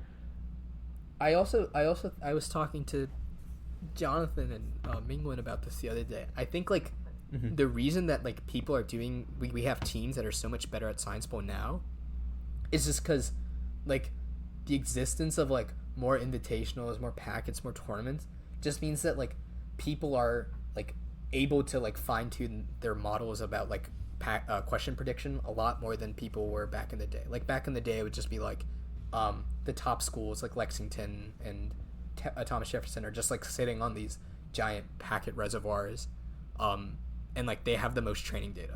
Like not to like that humans are AI models, but pretty much that is what was happening. But now these days, like packet archives exist. There's like pretty much enough data out there for like anybody to learn the distributions by themselves, and because of that, like the fold for like how quickly you need to be at like next token prediction, it's gotten faster. Like if you're playing a scrimmage today versus like 4 years ago, like the kids are buzzing so much faster just because like everyone is able to do that like level of prediction because everyone has gone through like the same set of packets and like understands the distribution and in the canon. So certainly I think like if you're getting like I know you were doing this at some point, like making models to like play Science Bowl, like it's like a lot harder to do that today versus back in the day, just because not because like the kids are like any smarter than they were back in, like I do think they are smarter, but like not because they're like so much smarter, but just because they've had so much more exposure than only the top teams had that. I feel like even today, like your average like top 8, top 16 team probably had more like raw question exposure than like even national champions from years ago. Yeah, and I think this is further exemplified from like so at nationals this year, we talked with some of the other alumni, and I think the general consensus is like the top teams may not be getting that much better, but the median team has increased by quite a bit. And I think this is in general like kind of in spirit of the competition, like you want everyone to kind of be going up to the right. And I think that a large part of that is because of these invitationals and just everyone having access to the same knowledge source and just being who can actually execute on it the best. And I think that's really good for a competition like this. Yeah, I think I'm like very happy when like the top team is like almost exactly like the ideal team that you would draw up on paper, where it's like all really fast buzzers, but also they're all like specialized, or like somewhat specialized to the point where it's like, yeah, I'm deep enough in this field where I can not only answer any question about this subject, but I can like answer it quickly to the and like as fast as anyone else would answer it. Like teams in the past, you didn't see this. Like if you like my era, like who was winning, like Lexington, right? Lexington had that in Evan L for like math and physics, but like their chemistry was pretty lackluster, I would say. The Earth and Space was fine, but like not superstar level. And then like if you go back even further in history, like you would see this for maybe a handful of categories at most. Like you can think like Jeffrey Chen for Wayzata, or like if you go back to like the old like TJ days, old Miraloma days, right? The teams that we have today have that level of star power at every single category. Because if you only have it for a few categories, that's like every top 8 team at this point has like that level of buzzer at some categories. Like maybe back in that day that was good enough to make it onto the stage or like make it top 4. But now that's like a DE qualifier, which is pretty insane to me. But again, it makes sense. Yeah. I think the other thing that I found important, not important, I think the other thing that I found interesting from digging into stuff yesterday is kind of this cycle of question or category metas. And I think you kind of touched on this a little bit earlier, where right now there's kind of an abundance of people who do biology and Earth and Space, while I would say pretty confidently, like when I was playing Science Bowl a lot, it was a lot more chemistry. Yeah. And so based on the data that I looked at yesterday, it seems like Claude thinks that Earth and Space is the most important category right now to actually learn. This is just like primarily due to like how what percentage of it is getting converted and how many points it's getting. And obviously a lot of this is noise because we're looking at the Sony, Stanford, and SBA. But I think it does open up an interesting question of like, if you are trying to just maximize for the highest expected value on categories, which categories do you think are the best ones to study right now? Yeah, I think, well, first on a separate point, I think the answer to this question practically is the one that you're interested in. Like, yeah. Especially for like high school age kids, like you're just not going to be motivated enough to like learn these things unless you like have a foot in the door with like something you genuinely enjoy. So I like people shouldn't like min-max for like, okay, I'm going to learn ESS because it's like an underrepresented field or something. Like, I don't think this is true. But yeah, certainly like just from like a problem, like just like a thought experiment, like the answer is like never going to be biology, right? Because everyone learns biology for some reason. So there's always an abundance of good biology players. I would say chemistry, to be honest. I feel like the number of good chemistry players these days is like, but maybe this is just biased because I played with a lot of really good chemistry players, and I think like the meta shifted now. But I think just being like a really good math physics player has like timeless value. Like I think that will always give a good team no matter what. This is probably the hardest to train too, because like, it requires some nebulous like version of like just already being good at math or something. Like getting good at math from scratch is like definitely the hardest out of all the categories. And like it's similar for physics. But I think purely because of that reason that it's like just hard to naturally become good at it. I think it's like most reliably going to be the most important subject to be good at. Like if your team doesn't have a good math player, I think you're cooked, just in general. Yeah.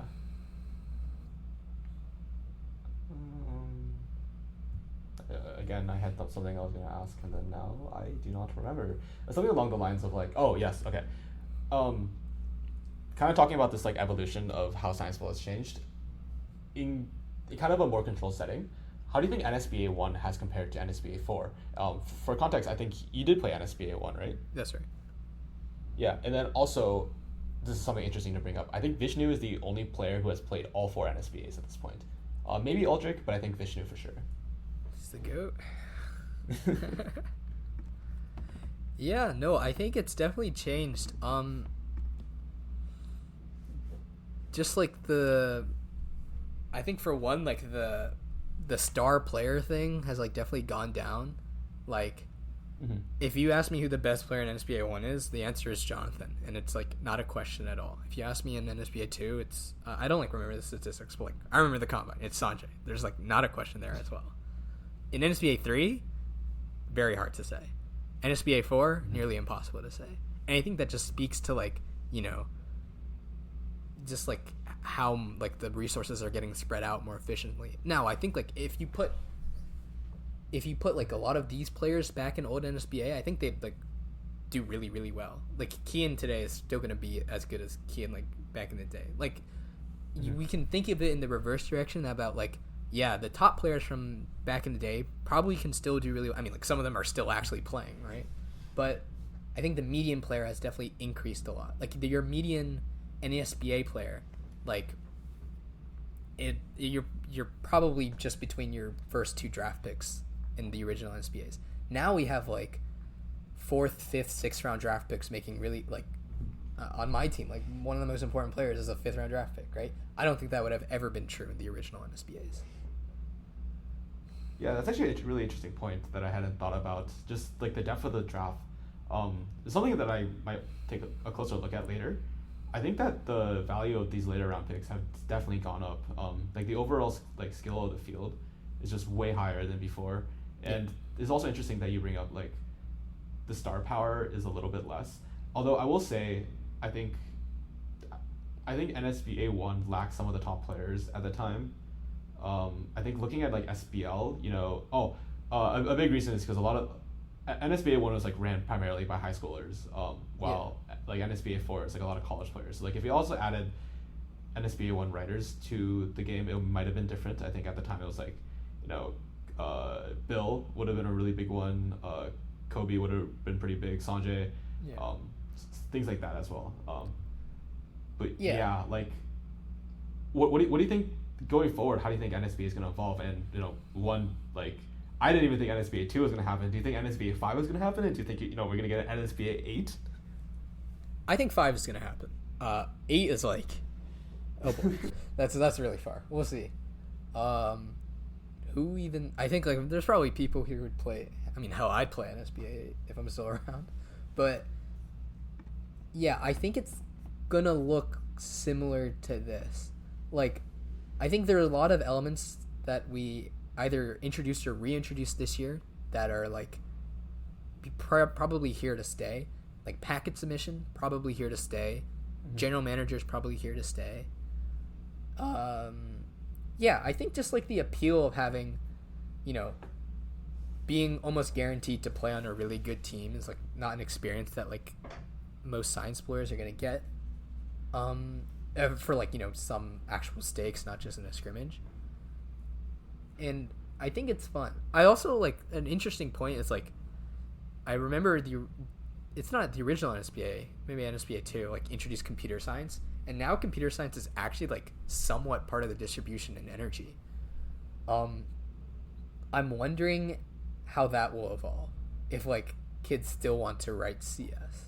I think like we're able to do it because, you know, we're a full college staff and like, you know, half of us are getting degrees in CS, but wonder how if that sticks around, because writing energy is quite difficult. Like as the number of question writers in Science Bowl increases just because more teams, so more tournaments and stuff, like writing nuanced energy questions and things like that is difficult. And especially like I think like my experience with packet writing is that like CS is the subject that students or players consistently struggle with the most. So yeah, I think like to answer your original question, I think NSBAs will continue happening as long as there's like someone, and probably like a pseudo old who like actually wants to run the tournament. So I think next year like Edwin has expressed some interest, but will remain to be seen. Like I think like once we might be entering sort of an era of like one-off directors, like it's because it's a lot of work. It's like pretty hard to like stay motivated, but I think with packet submission, the chances of like a tournament exploding like NSBA 2 is like a lot lower. And yeah, I think this year is a good vibes, especially this tournament is one of the first to like heavily feature buzz points, and then like loads and loads of statistics. I mean, mostly thanks to you, David, but also like Naveen and Isobul. Like, it's really interesting for players to be able to like analyze their own statistics, like see how they're doing compared to other players, especially like buzz points. Like, players are like, oh, did I get the fastest buzz on that? Like, I hope this becomes like an actual thing, like a regular thing that players do. But having that with like some of the best players on your team would be an interesting aspect. Yeah, I do like. I did have this vision of NSBA where it was like a lot of it would be teams actually scrimmaging more, and kind of the more experienced players would be able to teach the less experienced players exactly what keys they were missing to like make that next jump to becoming like a star player. I mean, obviously, like, scheduling is always like a big issue in Science Bowl, and I think this is kind of one of the bigger issues that plagues NSBA. Is like, how do you find time between 10 high schoolers who are, you know, all doing various camps and traveling and stuff like that? But I think like the spirit of the competition is it's always there. People are always going to want to play, and I suspect that players will never be hard to get. But yeah, finding a director, finding a staff team that's competent will always be really difficult, because even if you just look at NSBA 1, 2, 3, and 4, the staff team has churned basically every single year. Yeah, I'll shout out our staff. Shout out you, David. Shout out Naveen. On questions, and moderating, I think MVPs of the staff are definitely Mingwen and Jonathan for every week. Editing the questions and reading games. So huge. Not like, you know, writing the games, but also writing the combine. Yeah, because like, you know, it's hard for the high schoolers to find times to schedule games, and then the mods have to like go with their schedule and also have to do like, you know, roughly 2 to 3 times as much investment plus 2 to 3 times outside writing the packet. So yeah, I think that's always going to be the limiting factor. But honestly, I am like, just like on a larger note about the Science Bowl community, like, I think the number of people that are willing to do this is like strictly increasing, and that's really good to see. Like, I don't know. I don't know if we'll have time to talk about like things like College Plus, where it's like you're seeing like a lot of like old players come back, and like even like old players who never played Science Bowl like trying it out for the first time. That's really cool to see, and then also just like imagining this happening like earlier would be like really weird. Like I can't imagine like old college players do it, but like there's clearly interest. I think when we were at nationals, we were like seeing all like everyone who's like a lot older than me, and then like even you as well, like they're still like excited, because I think what you said, like Science Bowl is kind of like gambling. Like psychologically, that is why it's so fun, and it's like kind of hard to replicate with other activities, like, you know, like the things that like quote unquote matter, like Olympiads and stuff. Like they're nowhere near as fun as playing Science Bowl. I think everyone agrees. Yeah, with that. They're not gambling, bro. They're not gambling. It's like chess versus poker. I think we should tell the kids at some point. Like, I think on video is a good. On podcast is good. Kids, do not become addicted to gambling. It's not good. Dave, do you have? We can talk a little bit about we can talk a little bit about. Yeah, we should actually. It was actually very interesting. Because I think it was a really interesting experiment.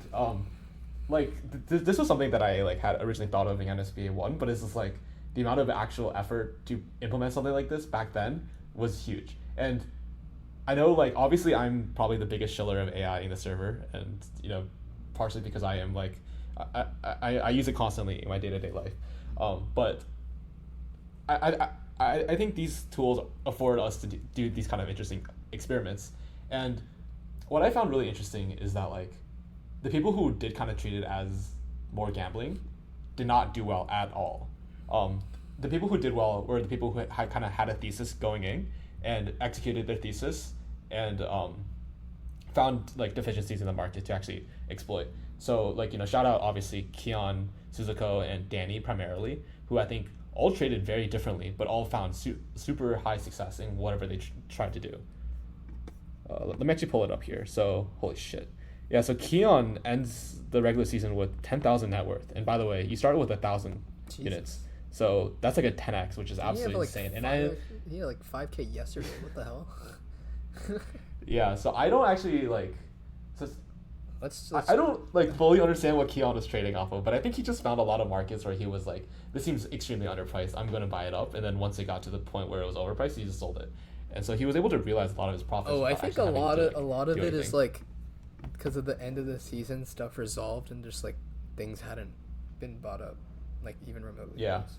But like I mean like you could see like early on he was talking about like, hey, the numbers don't add up to 100%, etc. It's like like this is what arbitrage is, things like that. But also just like probably some like we were talking about like, you know, like none of these games are like true like really ever going to be more than like 60-65% winning percentage. Like if you traded off that, which I think Kian was doing, like you would make money over the course of this season. So it's like one of those things where it's like, yeah, if you can find some ground truths about the game of science, but like we've talked about so many of this game, you'll be better because like a lot of them are not so intuitive. Like I think especially like for people where it's like, yeah, this team is like better than this team, therefore they're gonna win. Well, what does win mean? Win probably only means 60%. So that's 40% of profit you can make off of like somebody who doesn't really understand how the markets work.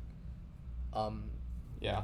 So I was just gonna point out that like I remember like reading your reports and it was like most of the time the market doesn't predict shit because you know people don't well for one like variance, but also like people aren't adjusting for the variance except the sharps. Like the sharps picks are like almost always on the money in terms of like how they should calibrate or like when they're on the money they make like a lot more than they would in a perfectly efficient market. Yeah, and I think talking about that, like the important PSA here really is that this is pretty realistic to how markets actually work. Like obviously the NSBA markets are like nowhere near efficient to the point of like what the stock market is like, or even Kalshi to that extent. But I guarantee 99% of you, if you do actually want to gamble, you will fucking lose money. There are a lot of Keons who are way smarter than Keon, and there's teams of them. So trying to find like an edge against that is like almost impossible. But other disclaimer, there is still a 1% chance. Oh my god.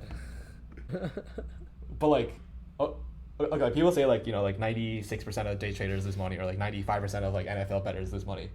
But you know, like 92% of businesses also fail. Like I think this is not a reason why you shouldn't do it. I think this is a reason why you should think hard and long about it before you do it. And like you need to figure out if you're actually willing to put in the work to become that like 4%. Yeah, I will like I guess my take on gambling as like I get it's two different perspectives because David bets a lot more than I do. But my perspective on this is that I think the margins in real life are like a lot thinner, and like David was saying, there's like a lot of money. Not only there is a lot of money to be had, but because of that, there's like a lot of like really smart people getting paid to be better than you at gambling. So like yeah, it's gonna be much harder than just like, oh look, some markets haven't resolved. Like almost certainly if you go into this sort of thing, you're never gonna be like the guy who's like resolving the market at the end of the day with like, oh, I'm just gonna buy up the shares. Like that's not gonna happen. It's gonna be mostly about finding like, you know, theses or like alpha or something, like doing like really careful thought and analysis about like patterns that aren't reflected in the market. And if you're right, you'll get like not that much money. I'm gonna be real. Like unless you're like working at like very high volume, like basically unless you like work at Jane Street and like are operating with their amount of capital, you're not gonna make that much money doing this by yourself. So I will leave it there. I think like to put it like if we talk about expected value of how much money you're gonna make compared to the amount of effort you're gonna have to put in, it's very high. So I think unless you should just study. Yeah, I like you with should just like learn actual job skill. Yeah, like with that amount of effort, like look, no one's saying you can't do things that are interesting, but like with that amount of effort, you could, you know, have an actual career or like do something that makes you a lot more money in expectation. But yeah, this is the 2 cents. I would just like it's high schoolers, so like yeah, just don't gamble. It's like a good idea. Yeah. Actually, I'm curious about like who lost a lot and if there were well you did, but this is unrelated. Yeah, it's because I got bored. Just dumped everything. Yeah, but I mean, there are like a lot of people who did trade quite a bit and just like lost a lot and lost a lot to Keon, basically. Yeah. Yeah, cool. Am I beating the treasury? I am. Treasury is like. I ended positive, okay, bro. I'm the GOAT. Trying to see if there's anything else. It's interesting that Llama Plays ended not down that much, given that he dumped all of his shares into Expos at the start of the season. Cool. Okay. I think we can wrap this up here.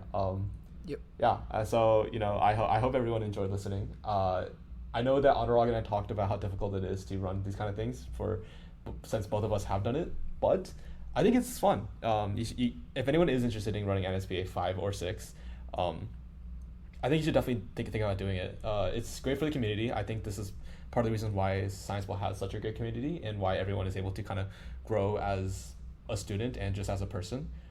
So yeah, like that's kind of my call for a director, and if you're interested in staffing as well. I think is there any other kind of closing remarks you want to make? Yes. Oh yeah.